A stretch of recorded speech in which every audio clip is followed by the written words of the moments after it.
Los invito hoy a tener una lectura en Marcos capítulo 6, donde nos encontramos con dos textos. Marcos capítulo 6, del versículo 1 al versículo 6.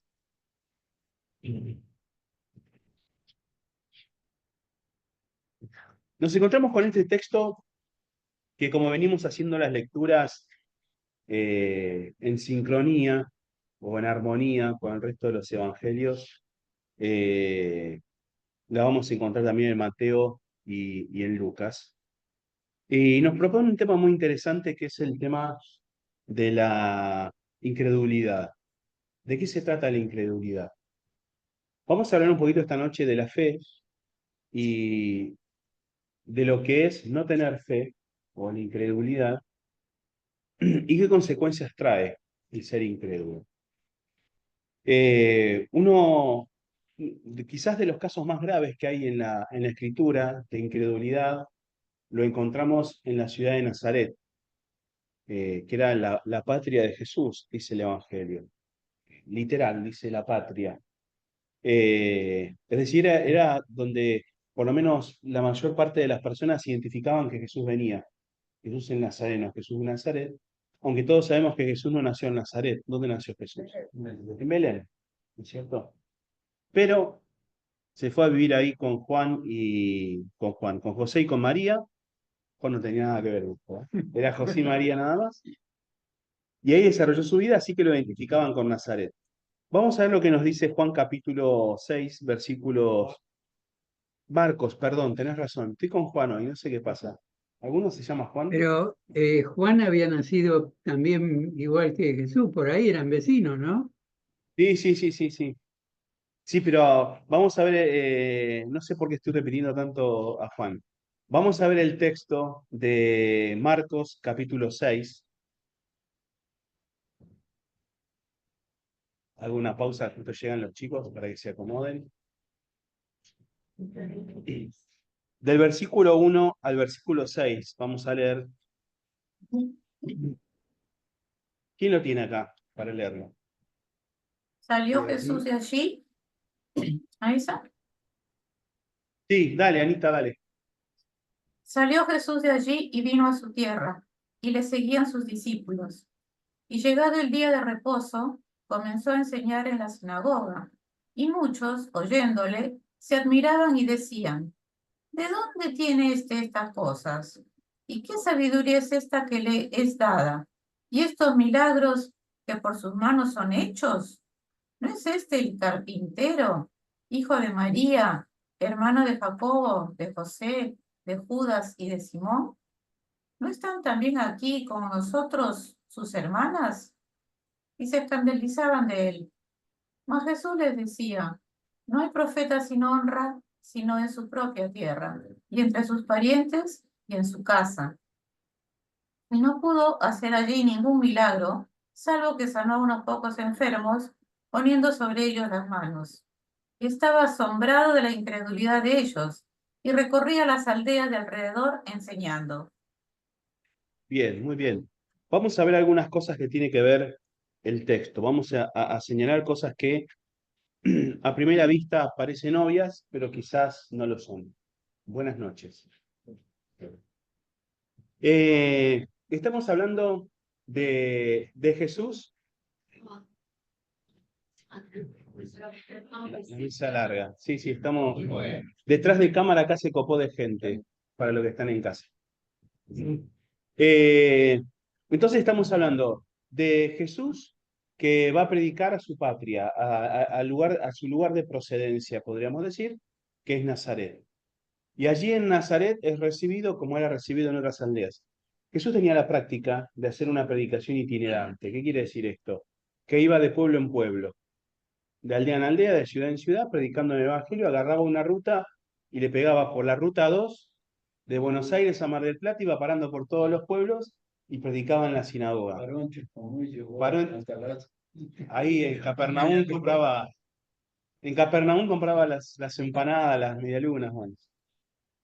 No me saques del tema, Beto, por favor, te lo pido. el punto tenemos que destacar esto primero.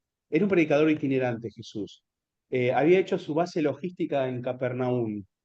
Y desde Capernaum él iba girando hacia todos los pueblos alrededor. A veces bajaba, digo bajaba porque quedaba en el sur hasta Jerusalén. Y mientras paseaba por todos los lugares entre Jerusalén y Capernaum, iba predicando, iba enseñando.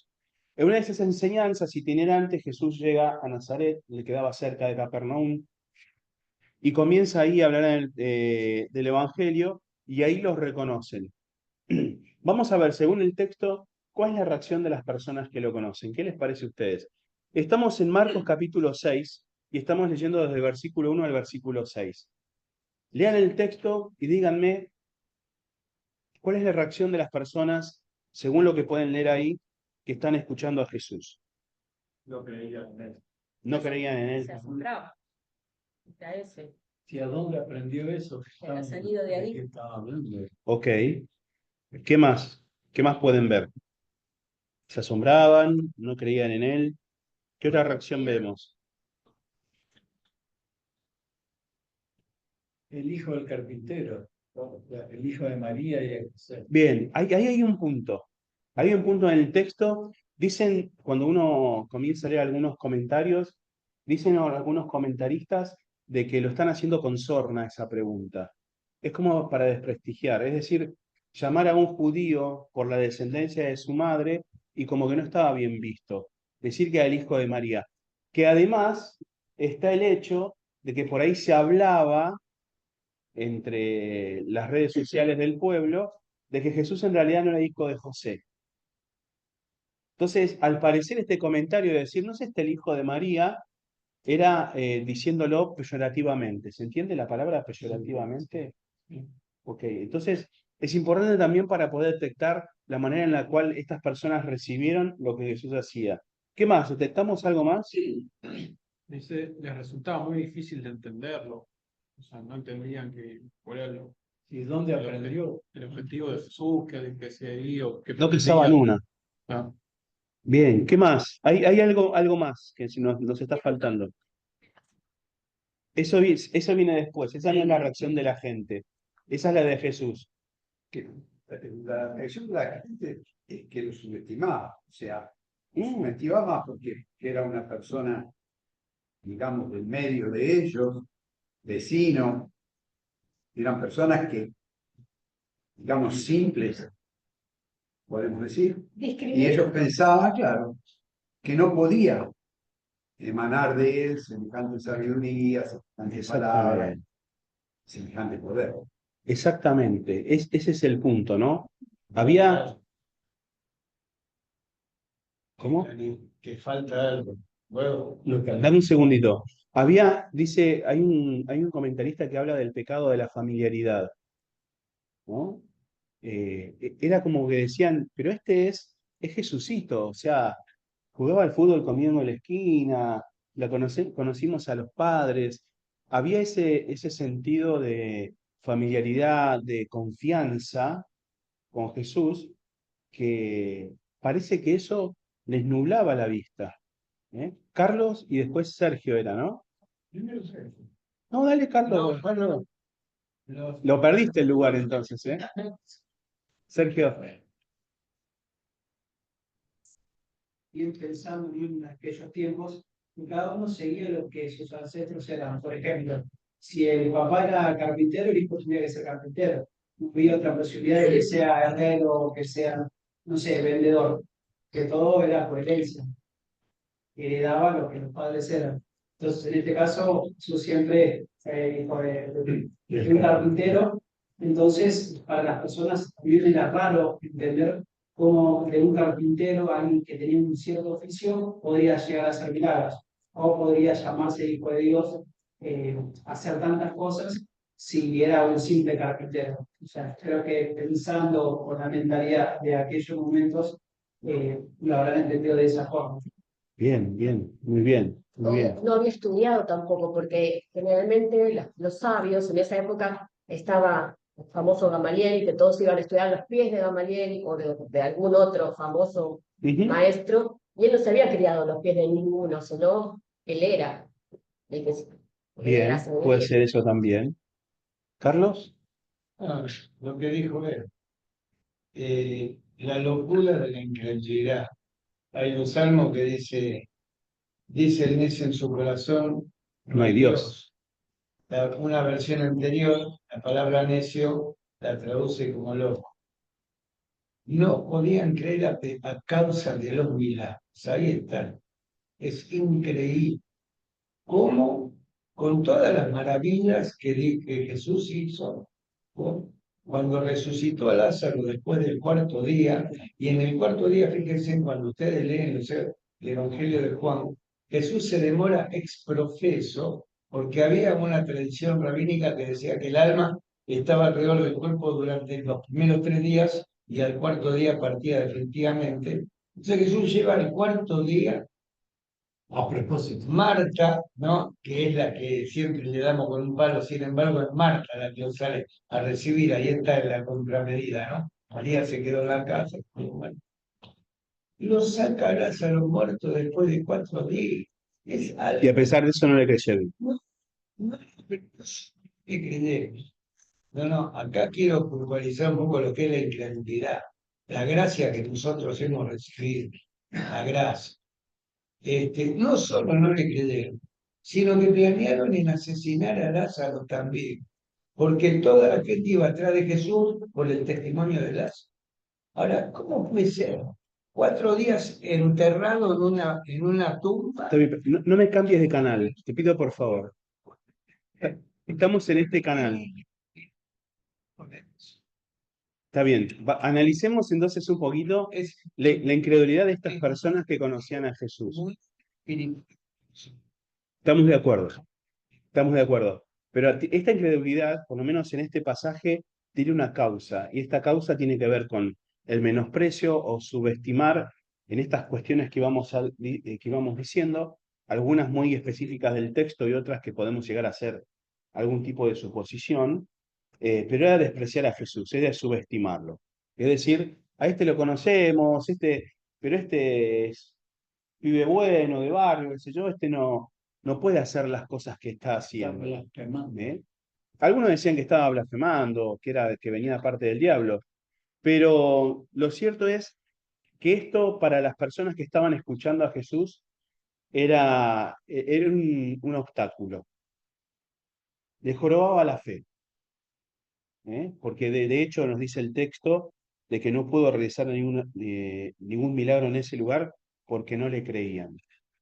¿Cuál es la reacción de Jesús ante esta reacción de la gente? Vamos al texto. A partir del versículo 4. ¿Cuál es la reacción de Jesús? No hay profeta sin honra, excepto en su propia tierra, entre sus parientes y en su familia. Bien, eso es lo que dice. ¿Cuál es la reacción? ¿Qué nos dice esto que Jesús dice? El 5. Jesús no pudo realizar aquí ningún milagro a no ser sanar a no sobre ellos las manos. Un poco como que se resignó. Decir, bueno, si no me tienen fe, Si no me tienen fe, sigo camino. Bien, hago lo que puedo con la gente que tengo ahí, que se Sí. deja también, que realice los milagros y sigo. ¿Y qué dice el versículo 6? Se quedó asombrado. Se quedó asombrado. Dice, la pucha. ¿Cómo puede ser esto? ¿No? Cuando vemos ahí el idioma original del griego, la palabra denota una causa de asombro y decepción al respecto. Impactó. Y queda impactado, lo dejan, quedó como helado Jesús. No podía creer que tuvieran tal falta de fe, ¿no? Todo asociado al exceso de confianza o de familiaridad con Jesús. ¿Eh? ¿Qué puede saber este hijo de María y el carpintero? Claro, ¿Va a ver clavar un clavo a una mamá? exactamente, exactamente. Esto un poco decía un poquito de esto, decía Sergio. Vamos a Pero hay preguntarnos un algo, poquito. Sí, me parece Mariano. que también hay algo que es casi natural que uno piense que alguien que va a hacer tan grandes cosas viene con una preparación, viene de un lugar especial, viene con un estudio especial. Es decir, que generalmente uno no piensa que alguien sin preparación y sin estudio, sin venir de un lugar, como digo, especial, iba a hacer semejantes cosas. También es casi natural Sí. eso, pensar Sí, eso. sí, sí, sí, tal cual. Tal cual tiene que ver con eso también. De hecho, en algún momento sus discípulos también son discriminados porque eran galileos, ¿no? Y se los tilda de galileos peyorativamente a los discípulos. Pero vamos a hablar un poquito de la incredulidad. ¿Qué les parece a ustedes que es la incredulidad? Incredulidad. Eso, Es, incredulidad. literalmente, ¿Qué es? ¿Qué les parece que es? Vamos a definir la palabra. No creer, ya sé que es no creer. ¿Qué cosas son no creer? No creer y no ver. ¿Hay que creer para ver o ver para creer? hay que creer. Creemos sin ver. Nosotros creemos sin ver. Dichosos aquellos que creen sin ver. ¿No? Pero hay algo que también me parece que está relacionado a esto, que es que hay veces que hay cosas que pasan que uno ve, pero no te das cuenta que están pasando por algo. Exactamente. O sea, acá Jesús era algo familiar, y él estaba con un poder enorme atrás de él. Solo que la gente al no creer o ver, no llegaba a ver lo que él estaba haciendo. Bueno, esa es una de las definiciones de incredulidad, que es la resistencia. La resistencia a la revelación o a la verdad de Dios. Decir, no, yo esto no me lo creo. Yo no creo que sea así. ¿No? No, pero mirá, los está sanando. No, pero este es el Hijo de María. No puede ser.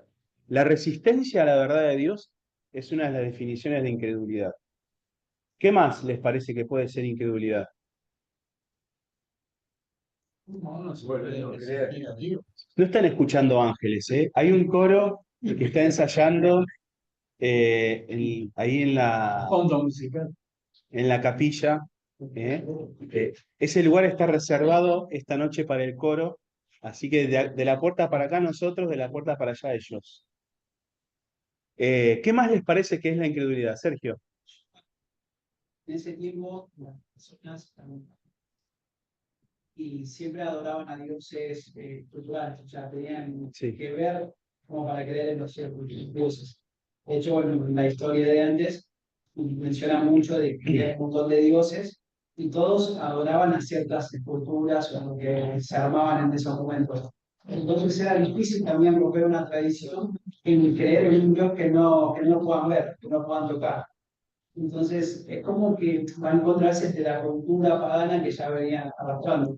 Como que, por ejemplo, se dijera, no sé, la comida light te hace mal.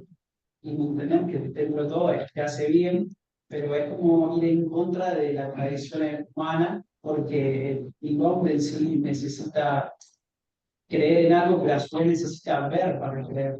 Y nadie, creo que todos acá cuando no conocíamos las cosas de Dios, necesitamos como ver algo que nos muestre o tocar o sentir para recién creer en Dios.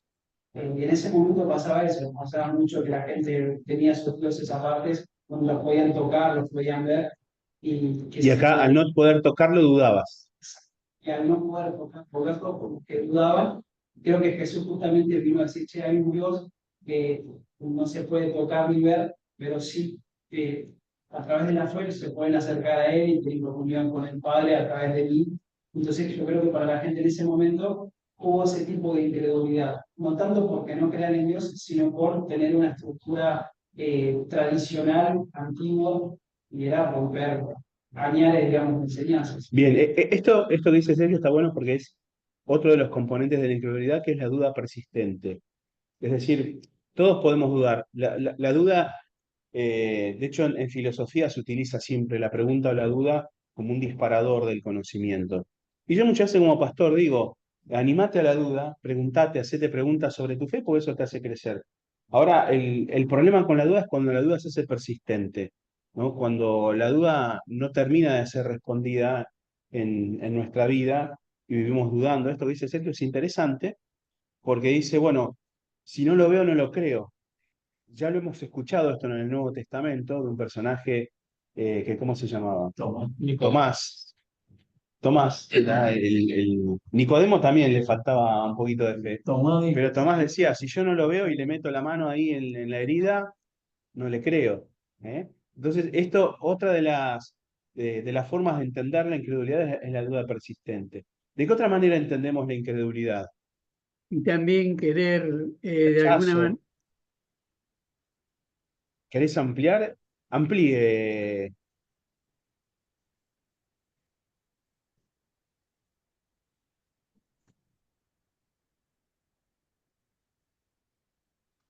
María no estaba hablando, ¿no? Ok.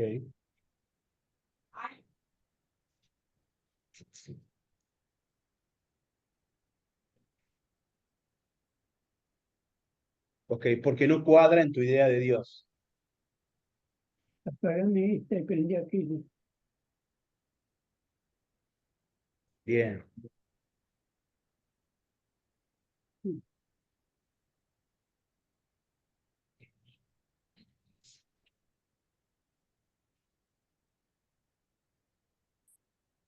Ah, no se le escucha, qué Bien, pena. lo que dice Luana es muy interesante porque era uno de los grandes problemas que tiene Jesús en su ministerio.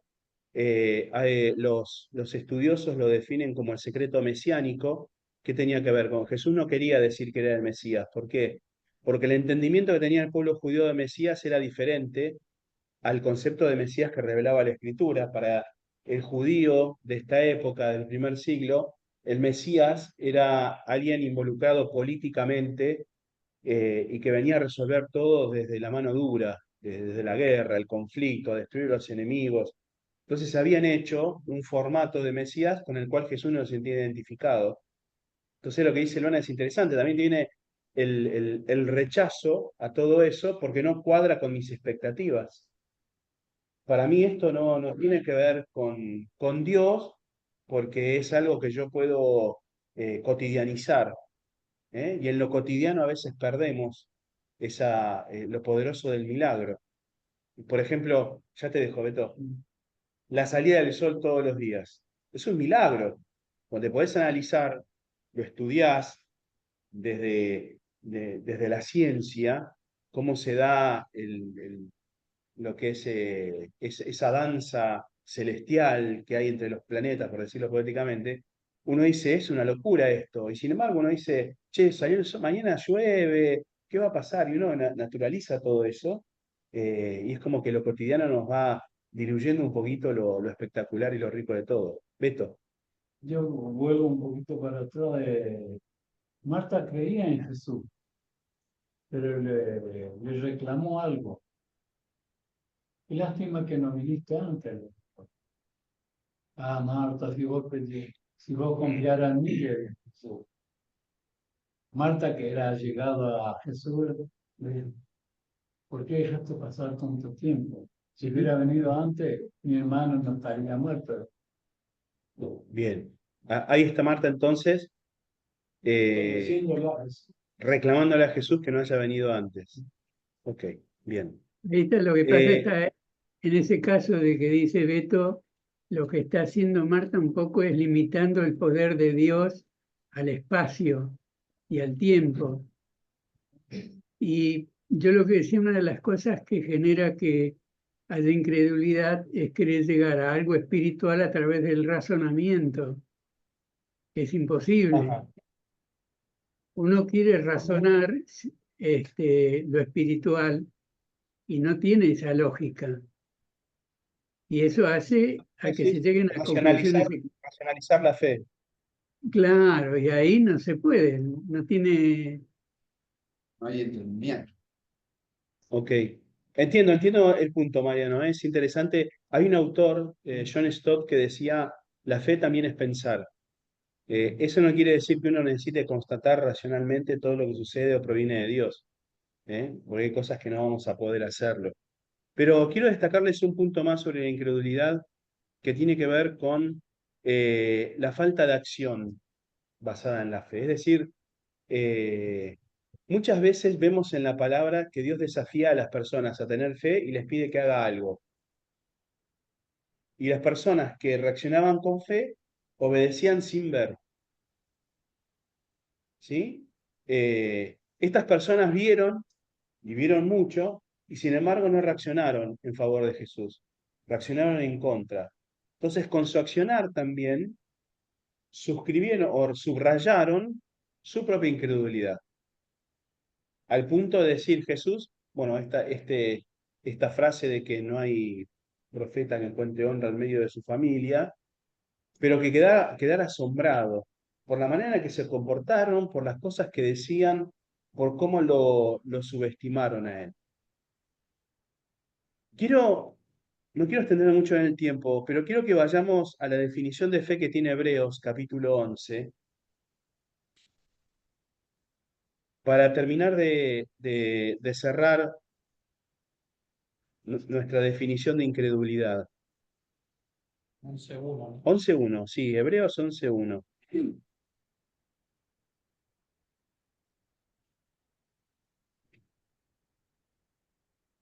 Esto es lo que definimos, o lo que la palabra, mejor dicho, define, es la fe. ¿Quién lo tiene? Dale.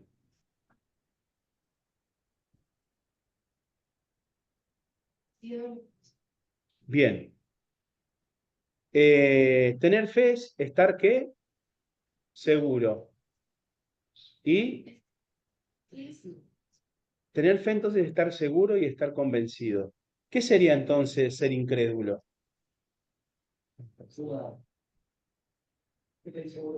¿Estar inseguro Y no y no tener estar fe. convencido? Sencillo. ¿Eh? La inseguridad siempre va de la mano de la falta de fe o de la incredulidad. La incertidumbre tiene que ver con nuestra duda, lo que decía Dani recién. Tiene que ver con nuestra duda. Cuando yo dudo de algo, me siento inseguro. Si yo sé, eh, hay una luz en casa que no funciona, de la escalera, y a la noche no se ve nada, tiene que estar Erika ahí alumbrándome con el teléfono, si no me mato. Pero si yo sé que cuando apoyo el pie hay un escalón, yo no voy a dudar, voy a dar ese paso. Pero si yo no sé si va a haber escalón, porque yo dudo y estoy diciendo que no me voy a mover. Nuestra fe funciona de la misma manera. Ser incrédulo nos lleva siempre a dudar de las promesas de Dios. A lo cual siempre hago la salvedad. Primero tenés que conocer las promesas de Dios para creerlas. ¿No es cierto? Eso nos lleva a leer la palabra, a leer las escrituras, a congregarnos, para enterarnos cuáles son las promesas de Dios y poder construir ahí nuestra fe. Entonces, incredulidad está asociado con la inseguridad, no estar seguro de lo que nos va a pasar. ¿Sabes qué te va a pasar? ¿Sabes qué va a pasar en tus años por venir? No en detalle, nadie lo sabe.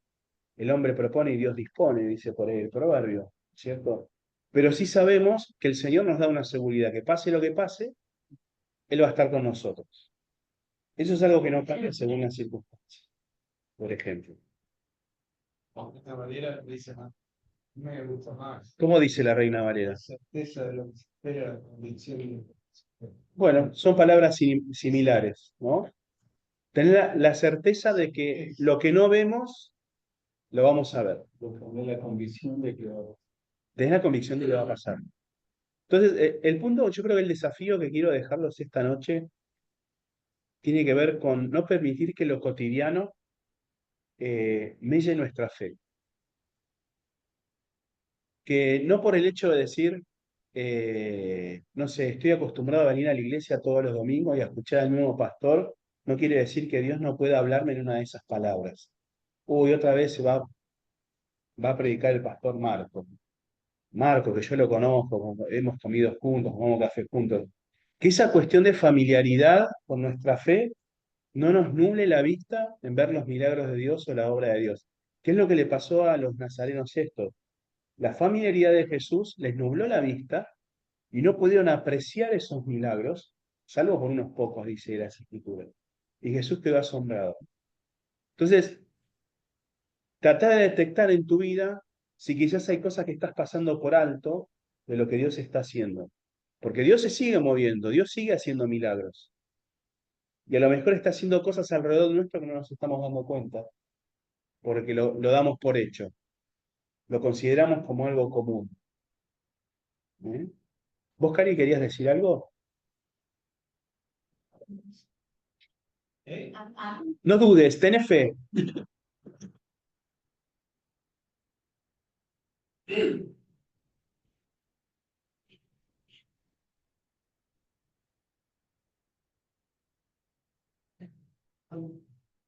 ¿Cómo hacer? Sí, yo les quiero decir algo, chicos. ¿Me permitís? ¿Le vas a responder a Karina? No, a todos. Porque tiró una pregunta, Cari. A todos les digo. Estamos acá porque hemos recibido un don precioso. La fe es un don de Dios. Punto final. No lo vamos a perder, porque los dones de Dios son irrevocables. Lamentablemente, como dice Cari, las vueltas de la vida, los altos y bajos de nuestra vida, nos hacen temblar, pero la fe no la podemos perder nunca, porque es irrevocable, es un don que Dios nos dio. Por eso la gracia que hemos recibido. Yo la incredulidad la definiría como la irracionalidad al máximo de la evidencia, de la evidencia. Si yo les voy a esto para minimizar un poco. Hay un pelotón de fusilamiento, un hombre condenado, ¿no? A ver qué piensa. El pelotón son 50 campeones de tiro, 50 campeones de tiro. Lo ponen al tipo en el paredón, los 50 a 10 metros, viene el verdugo, preparen armas, apunten fuego. Los 50 campeones de tiro con un tipo a 10 metros, y disparan. Y todos erran. Nadie da en el blanco. ¿Qué pensarían de los chicos? Es un milagro. No. No. ¿Qué pensarían? Que se pusieron todos de acuerdo. Es tan evidente esta vida que tenemos, tan evidente que hay un Dios, que resistirse a Dios no lo entiendo. No lo puedo entender. ¿Cómo me voy a...? Si yo creo en Dios, no me puedo resistir jamás a mi Creador. Jamás. Es decir, la incredulidad es algo más de lo que dice ella, es un estado absoluto de muerte espiritual. Es como ir en un velorio y predicarle a un cadáver. Le predicamos, está muerto. En el plano espiritual, espera mamá, en el plano espiritual estamos muertos. Dios nos dio esa vida espiritual, en la fe, porque Dios no puede dar la fe a un muerto. Hay cosas que Dios no puede hacer. Ahora, separemos entonces, Dios no puede hacer. separemos la incredulidad de aquellos que no son salvos y cómo la incredulidad a veces nos juega en contra de nosotros que somos No creyentes. es incredulidad, son dudas. Bueno, Dudas. si vos Incredulidad, no. puede ser que estemos pasando por una etapa de incredulidad. Es decir, como decía Karina, por ejemplo, hay miedos que vienen adentro que hay que tratarlos, esos miedos se tratan, hay que ver de dónde vienen. No, no, no, no.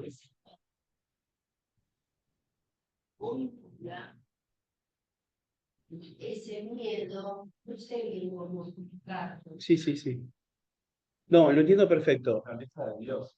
Eso te aleja de... Sí, puede ser que te aleja de Dios. Con la ira. Que hay ciertas situaciones en la vida que te pueden llegar a alejar de Dios, o sea que se nubla.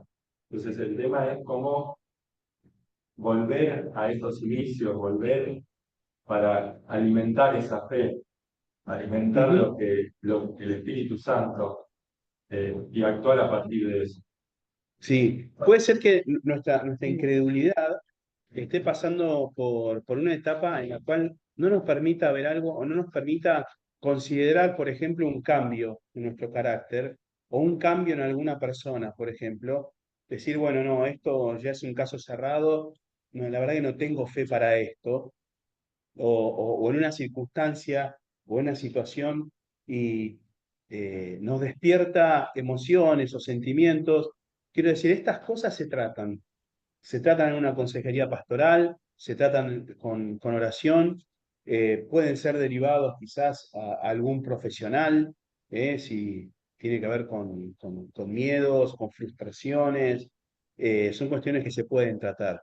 Pero tenemos que detectar, sí, en aquellas cosas donde nosotros podemos estar teniendo incredulidad. Miramos hacia atrás, decimos, bueno, yo antes tenía esta frescura para entender cosas del Señor o para orar o para cuando leía la Biblia, quería leer la Biblia. ¿Qué me pasó después? ¿En qué me fui acomodando? ¿Qué cosas doy por sentado ya? ¿O a qué dudas ya dejé de preguntarme y las di por ciertas que ahora me están alejando o me están entorpeciendo mi comunión con Dios? Ese es un buen punto de la incredulidad. Nos aleja de Dios. Estas personas de Nazaret quedaron lejos de Jesús, a pesar de que estaban cerca de él. Quedaron lejos. Y Jesús dijo, muchachos, nos vemos en Disney. No volvió más a Nazaret. No volvió. Lili. Yo pienso que un poco me quedé pensando lo que dijo ella, ¿no? En el antiguo pacto, el pueblo estaba acostumbrado a un Dios que le daba modelos, ¿cierto? Y que hacía obras majestuosas, que no se dejaba ver, y que era mucho con violencia. Había muchas guerras, muchas matanzas. Y yo creo que un poco, como decía el otro hermano, el pueblo se fue acostumbrando a todas esas tradiciones. Es un actuar de Dios, ese Dios fuerte.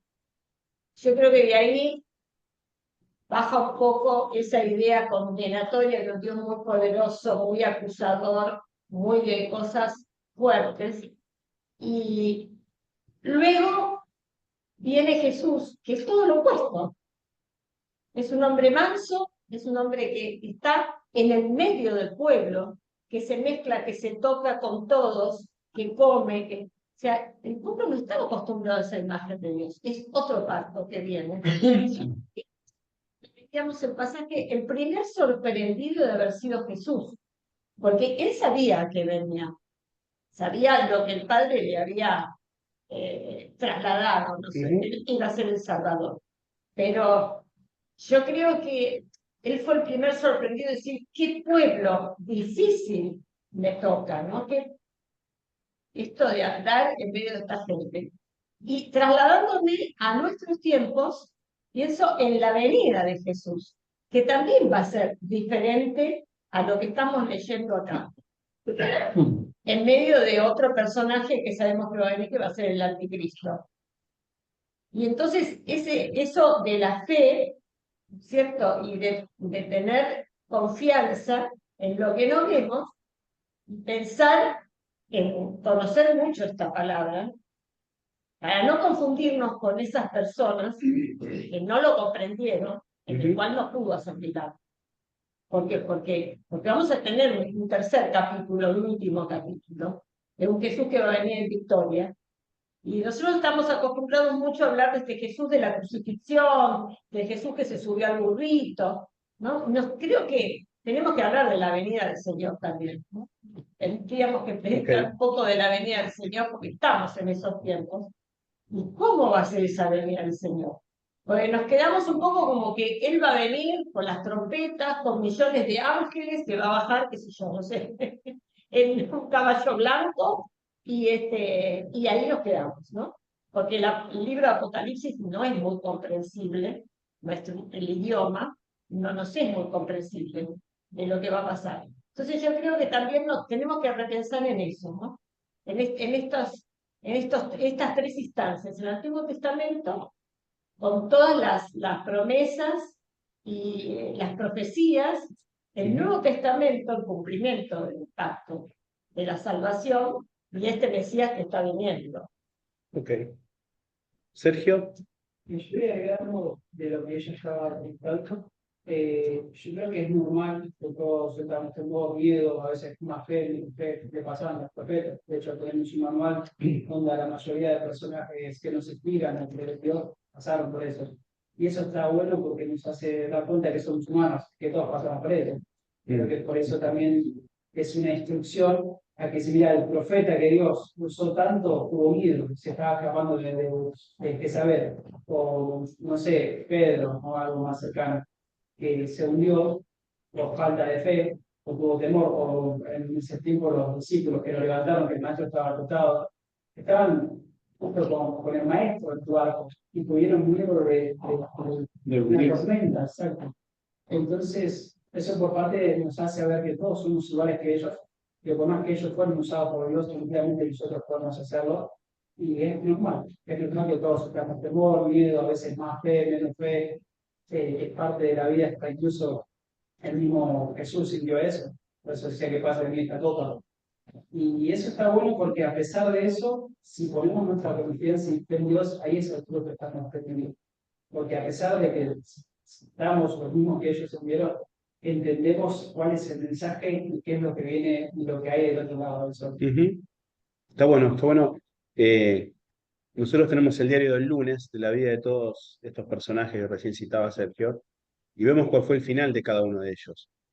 Eso nos anima también a considerar que, bueno, pase lo que pase, el mismo Dios, porque es el mismo Dios que operó hace 5.000 años, 2.000 años o un par de horas, ese mismo Dios también nos puede sacar a nosotros adelante. Interesante, muy bueno eso. Para Yo contarle, no quería comentar, digo, hoy habíamos dicho que una de las cosas que fortalece la fe o eso es el conocer las promesas de Dios.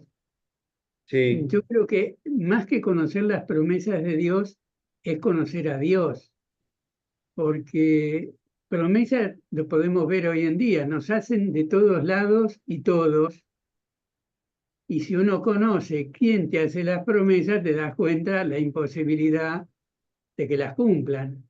Ahora, si uno conoce las promesas, pero sabe quién las hizo, eso nos da la fortaleza o la certeza.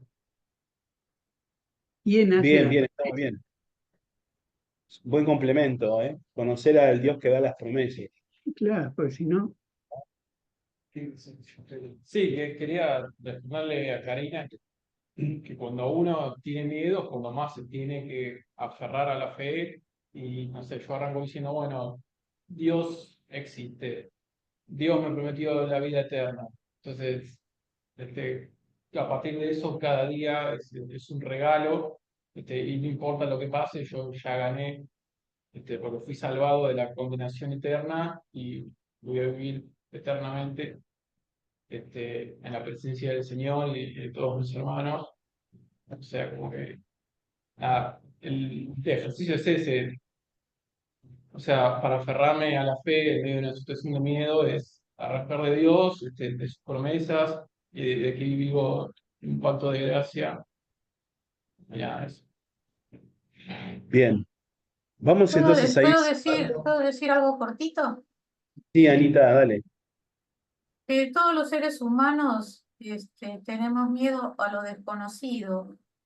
Entonces, a nosotros los creyentes lo que nos ayuda es justamente eso, tener fe, porque si no estaríamos todo el tiempo con miedo, como se ve acá. Jesús comienza a hacer milagros, por más que lo conozcan, o sea, lo conocen como amigo, como familiar, pero no como una persona que estaba haciendo esos milagros, digamos. Entonces, no lo conozco, es una forma de preservarnos nosotros de algo desconocido, que es a lo que los humanos le tenemos miedo, ¿no? De ahí viene el dicho Ujú. ese de más vale malo conocido, que bueno por conocer, porque ya esto, aunque es malo, yo lo conozco. El tema es que no conozco lo que vendrá. En cambio, a nosotros los creyentes lo que nos salva justamente es nuestra fe. Nada más quería decir eso. Sí, claro, está muy bien, Anita. La fe trae certidumbre. Es decir, vuelvo a leer la definición de Hebreos y con esto vamos como cerrando. La fe es la certeza de lo que se espera, la convicción de lo que no se ve. El punto a definir ahí que es qué es lo que estás esperando. Fe Eh, en quién. sí, bueno, También es es fe. Dios, o sea, no, claro, estamos hablando de la fe en Dios, ¿no? Esto que decía, conocer también a Dios. Bueno, estamos hablando de nuestra fe en Dios. Todos acá somos creyentes, creemos en Dios. Tenemos que conocer no solamente a ese Dios en el cual creemos, sino lo que Dios nos dice y lo que Él espera de nosotros y lo que Dios nos propone de lo que nos espera a nosotros. Por eso es la certeza de lo que se espera, de lo que esperás vos o de lo que espera Dios. ¿Y lo que espera quién? Entonces tenemos que tener esa certeza de que Dios cumple sus promesas, saber de que pase lo que pase en nuestra vida, Él va a estar con nosotros y va a caminar con nosotros. Y quiero sumar a lo que decía Sergio sobre el ejemplo de otras personas que fueron como nosotros y pudieron. La carta de los Hebreos dice que una de las cuestiones por las cuales Jesús se hace hombre es justamente para pasar por todo lo que pasamos nosotros y demostrarnos que se puede, ¿no? Y que Él puede interceder por nosotros en esas debilidades que nosotros tenemos. Animarnos a creer y a confiar de que Dios está con nosotros, el Espíritu Santo está con nosotros y Él está obrando en nuestra vida, que las cosas pueden cambiar, las cosas pueden mejorar. Y no perdamos esa perspectiva, que era la perspectiva que le faltaron a los nazarenos. Las cosas pueden cambiar, que las manos de Jesús pueden cambiar. Él sigue obrando, Él se sigue moviendo. Tenemos que tener esa mirada de fe todavía, no perder el sentido de sorprendernos, guardar esa expectativa. Decía el escritor del Coelet, el Eclesiastés, decía de manera defraudado de la vida estaba, decía, no hay nada nuevo bajo el sol, ya nada lo sorprendía. Bueno, deshacernos de eso. Hay un montón de cosas todavía por descubrir, que un montón de lugares a donde Dios nos va a llevar que nunca pensamos que hubiésemos llegado o nunca hubiésemos podido llegar con nuestros propios medios. Lugares y cosas que ojo no vio, no lugares, sino cosas que ojo no vio, cosas que ojo no vio, ni oído ha oído, son las que Dios tiene preparado para los que le aman. Entonces, animarnos a creer. ¿Les parece? Dejamos hasta acá. Beto, ¿La fe tiene una medida de todos los días o es sube y baja? ¿Cómo es? ¿cómo te parece? Yo creo que hay días que están 98 y por ahí otro día amanece 90, por ahí 20 también. ¿Es fluctuante? Dios no da una medida de fe, dice la palabra. ¿O tiene que ser como una copa o una... No, pero es interesante lo que plantea Beto, ¿no? No siempre vamos a estar allá arriba. Es interesante. Hay dos momentos que yo asocio directamente con esto, y con esto sí vamos cerrando en serio porque se nos va el horario. Cuando Jesús lleva al monte a Juan y a Pedro, al monte de la transfiguración, y están ahí con la transfiguración y se aparecen Moisés y Elías. ¿Y cuál es la reacción de los discípulos? Decir, vamos a quedarnos acá, hagamos una carpita, claro, hacemos un fogón, nos hacemos unos amargos y nos quedamos a vivir acá. Sin embargo, la misión de ellos estaba abajo. Era en el lugar donde había que arremangarse y ponerse a laburar, donde ellos tenían que estar. Y a veces estamos allá arriba, a veces nuestra fe, estamos volando entre los ángeles, ¿no? Nos falta el alma, y de repente viene la realidad y nos baja de un ondazo, ¿cierto? Hay que sostener la fe. Hay que sostener la fe y nuestra fe es como que sufre esos golpes. Pero hay cosas que son inamovibles, que tienen que ver con la verdad de Dios. Dios no cambia nunca.